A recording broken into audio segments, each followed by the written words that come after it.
সুপ্রিয় শিক্ষার্থী, আসসালামু আলাইকুম। আশা করি তোমরা ভালো আছো। অনলাইন ক্লাস থেকে আমি মোহাম্মদ হুমায়ুন কবির তোমাদেরকে জানাই শুভেচ্ছা এবং অভিনন্দন। প্রিয় শিক্ষার্থী, সেটের আমরা পর্ব 1-এ কিছু বেসিক ক্লাস নিয়েছি। আজকে পর্ব 2-এ আমি সেট সম্পর্কে যেটা শেখাবো সেটা হচ্ছে আমরা শিখবো আজকে ফাঁকা সেট কি, ফাঁকা সেট কাকে বলে, আমরা শিখবো উপসেট কি, প্রকৃত উপসেট কি, সার্বিক সেট কি, সংযোগ সেট কি, এবং আমরা শিখবো হচ্ছে তোমার এছাড়াও আমরা শিখবো সেট। তো প্রিয় শিক্ষার্থী, আসো আমরা প্রথমে ফাঁকা সেট শিখি। তো ফাঁকা সেটটা হচ্ছে সেই সেট যে সেটের কোনো উপাদান থাকে না, অর্থাৎ যে সেটের ভিতরে কোনো উপাদান থাকে না সেটা হচ্ছে ফাঁকা সেট। যেমন আমি একটা এ লিখলাম এখানে ফাঁকা, তার মানে এটা সেট, বা এটার প্রতীক হচ্ছে প্রিয় শিক্ষার্থী এরকম শূন্য দিয়ে এই মাঝখানে আর কেটে দাও, এটা হচ্ছে ফাঁকা সেটের প্রতীক। তাহলে এটা হচ্ছে এ সেটের একটা ফাঁকা সেট, এটাও ফাঁকা সেট বা এটাও ফাঁকা সেট। তাহলে ফাঁকা সেট আমরা জানতে পারলাম যে সেটের কোনো উপাদান থাকে না, সেটা হচ্ছে ফাঁকা সেট। ফাঁকা সেটকে আমরা এভাবে লিখতে পারি অথবা এই প্রতীক দ্বারাও লিখতে পারি। এবার প্রিয় শিক্ষার্থী, আমরা সাবসেট শিখব, উপসেট।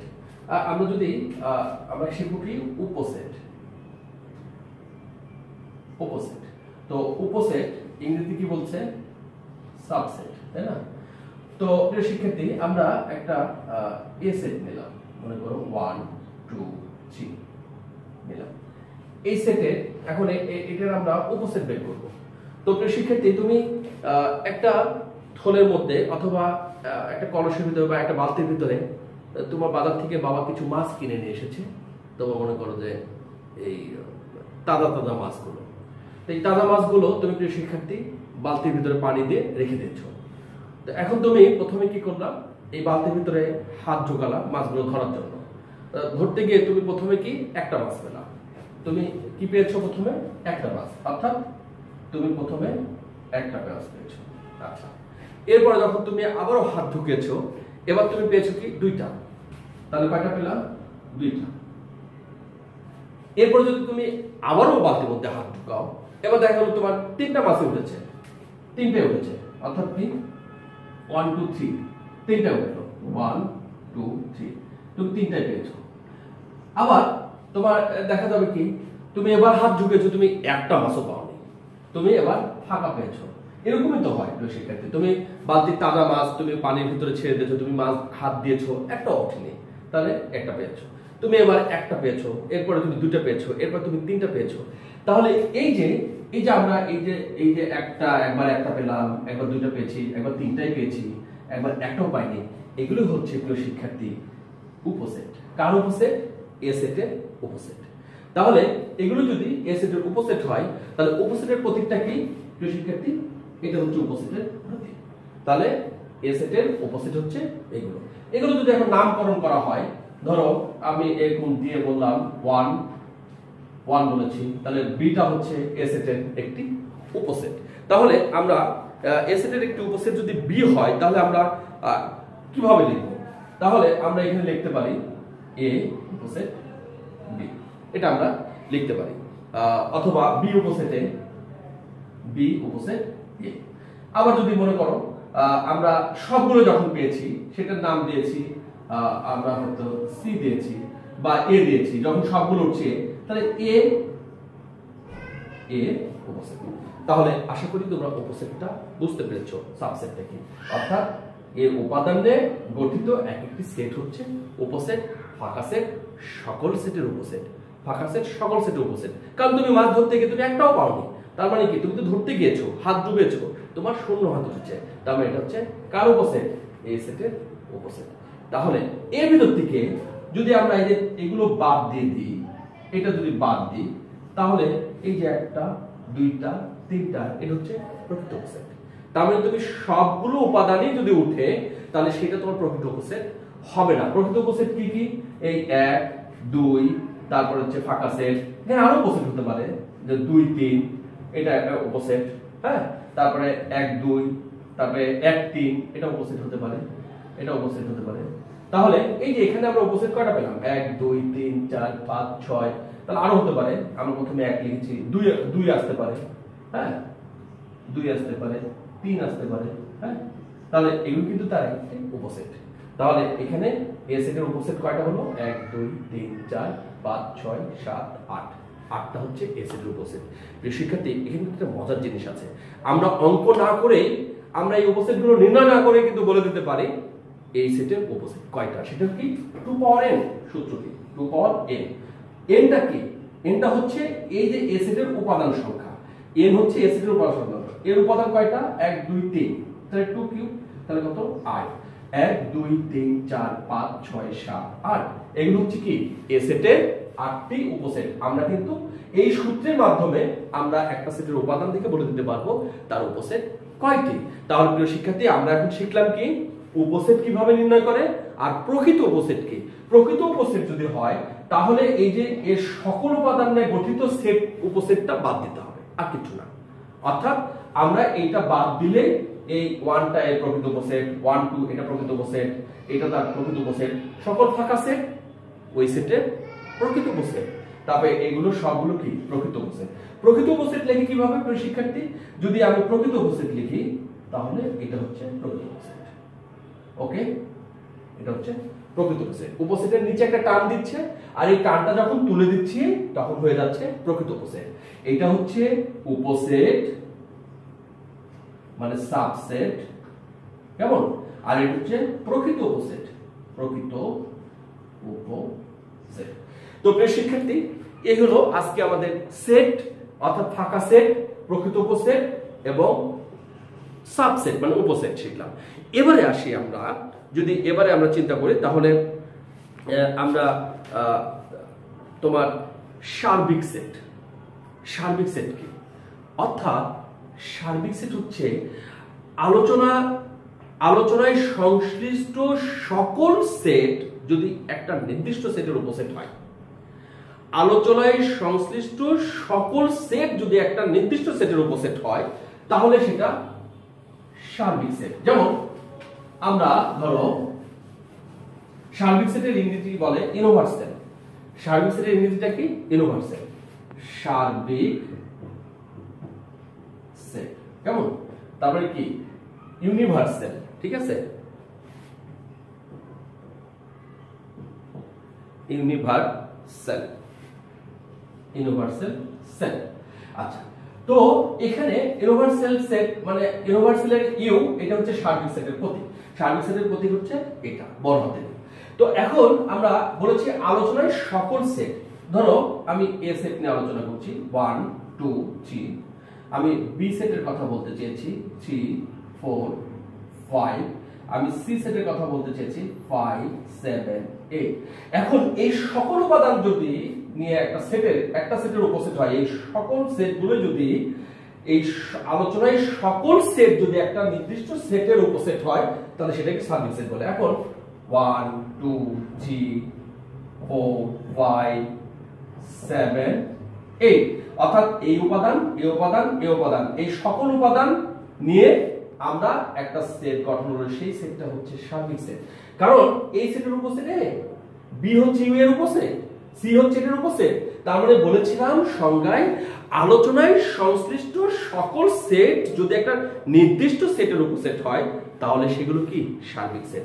তাহলে এই আলোচনায় এ বি সি তিনটা সেট ছিল, এই তিনটা সেটই হচ্ছে এর উপসেট। তার মানে এ উপসেট ইউ, বি উপসেট ইউনিভার্সালের ইউ, হ্যাঁ, তারপরে সি উপসেট ইউ। তার মানে কি এ বি সি যখন এর উপসেট হয়েছে তখন সেটাকে আমরা কি বলবো?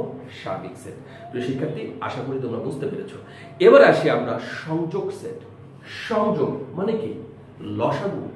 আর সেট মানে কি? গসাগু। এই সেটের ভিতরে লসাগু গসাগু? হ্যাঁ প্রিয় শিক্ষার্থী, সেটের ভিতরে লসাগু গসাগু। ধরো আমরা এখন এরকম ধরে উদাহরণ দিলে তুমি বুঝতে পারবে। সংযোগ সেট,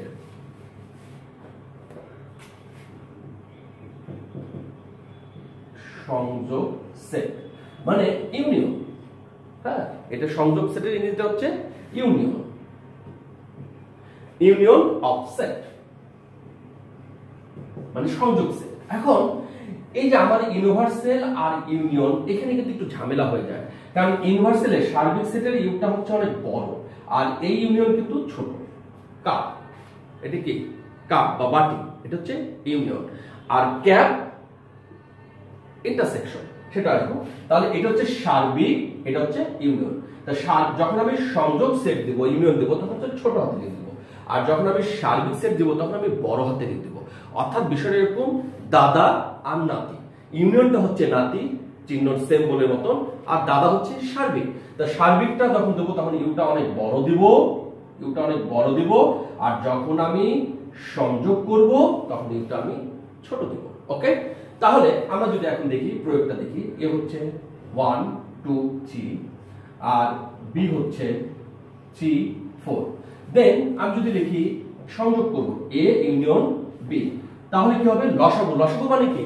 যেটা কমন সেটা একবার আসবে, আর যেটা কমন ছাড়া সেটা সবাই যাবে। তাহলে এখানে যদি আমরা লিখি 1 2 3 ইউনিয়ন 3 4, দেন কি হবে? 1 2 আসবে, 3 দুই জায়গা আছে, তাহলে কি আসবে? একটা আসবে আর 4 আসবে। এই যে এটা হচ্ছে লসাগু। আমরা লসাগু করার নিয়ম জানি, যদি উভয়ের মধ্যে থাকে তাহলে একবার আসবে, আর যদি না থাকে বাকি সবাইগুলো আসবে। এটা হচ্ছে লসাগু। আর যদি আমি ইন্টারসেকশন দেখি, ইন্টারসেকশন হচ্ছে কি set set set set set মানে কি ইন্টারসেকশন। হ্যাঁ, সেট সেট মানে ইন্টারসেকশন।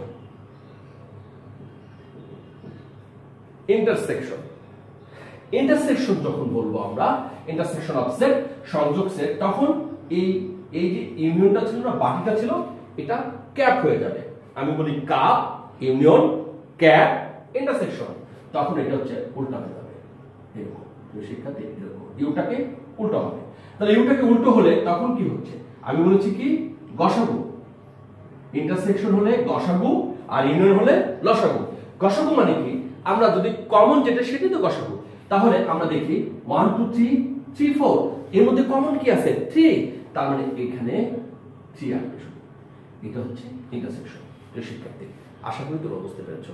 ইউনিয়ন হচ্ছে কমন গুলো একটা আসে, বাকি সবাই আসবে, আর ইন্টারসেকশন হচ্ছে দুইটার মধ্যে যেটা কমন আসবে সেটাই আসবে শুধু। এটা হচ্ছে ইন্টারসেকশন। এটাকে এই প্রতীকটা হচ্ছে এটা।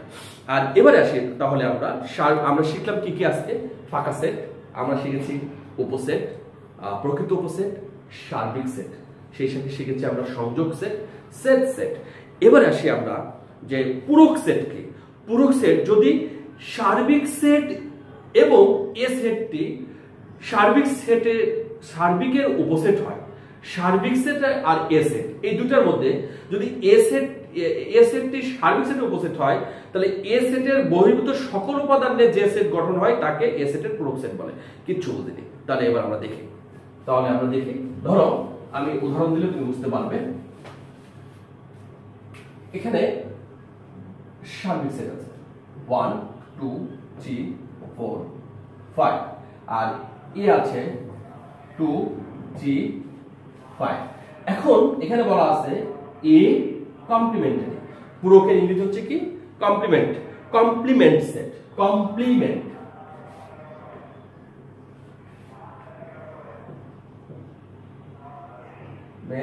অফ সেট মানে পূরক সেট। হ্যাঁ, কমপ্লিমেন্ট অফ সেট। তাহলে এই যে কমপ্লিমেন্ট অফ সেট মানে পূরক সেট, সার্বিক সেট আর এ সেট দুটো দেওয়া আছে। এখন এই মাথার উপর প্রিয় শিক্ষার্থী এরকম টানও হতে পারে অথবা সিও হতে পারে, এটাও হতে পারে বা এটা হতে পারে। এটা হলে তখন আমরা কি লিখবো? ধরো এটা আছে, এই কমপ্লিমেন্ট আছে বা এটা আছে, তাহলে আমরা এই সময় কি লিখবো? সার্বিক সেট থেকে এ সেটের উপাদান বাদ দিতে হবে। হয় আমরা এইভাবে লিখবো অথবা এইভাবে লিখবো। দেখো, সার্বিক সেট বাদ এ। এই বাদটা কি এই যে যদি আমরা এইভাবে লিখতাম তাহলে কিন্তু বাই হয়ে যেত, ভাগ হয়ে যেত। যখন আমরা এই দিকে টানটা দেব তখন হয়ে যাবে কি বাদ। তাহলে এখন যদি আমরা সার্বিক সেট থেকে বাদ দিই 1 2 3 4 5, বাদ দেব কি 2 3 5। তার মানে কি 2 3 5 বাদ দিয়ে যে উপাদান নিয়ে গঠিত হবে একটা সেট, এই সেটটা হচ্ছে কি কমপ্লিমেন্টারি সেট। সেই কথাটাই বাংলা এখানে বলা আছে। অর্থাৎ 2 3 5 বাদ, তাহলে বাদ দিয়ে আসলে কত? 1 2 3 5 বাদ, তাহলে 1 এবং 4। শিক্ষার্থী এই যে 2 3 5 বাদ, তাহলে কি থাকলো? 1 আর 4 থাকলো। এই দুইটা একটা উপসেট গঠন হলো। তাহলে সেই কথাটা এখানে বলছে যে এ সেটটি সার্বিক সেটের উপসেট হয় যদি সার্বিক সেট এবং এ সেট সার্বিকের উপসেট হয়, তবে এ সেটের বহির্ভূত অর্থাৎ এ সেট বাদ দিয়ে যে উপাদানগুলো নিয়ে গঠিত সেট হবে সেটাই হচ্ছে পূরক সেট। অর্থাৎ এটা সার্বিক সেট, এটা এ সেট, এই সেট সার্বিক সেটের একটি উপসেট। এখন এই সার্বিক সেট থেকে এ সেটের উপাদানগুলো বাদ দিয়ে যে সেট গঠন হবে সেটাই হচ্ছে কি প্রিয় শিক্ষার্থী পূরক সেট, মানে কমপ্লিমেন্ট।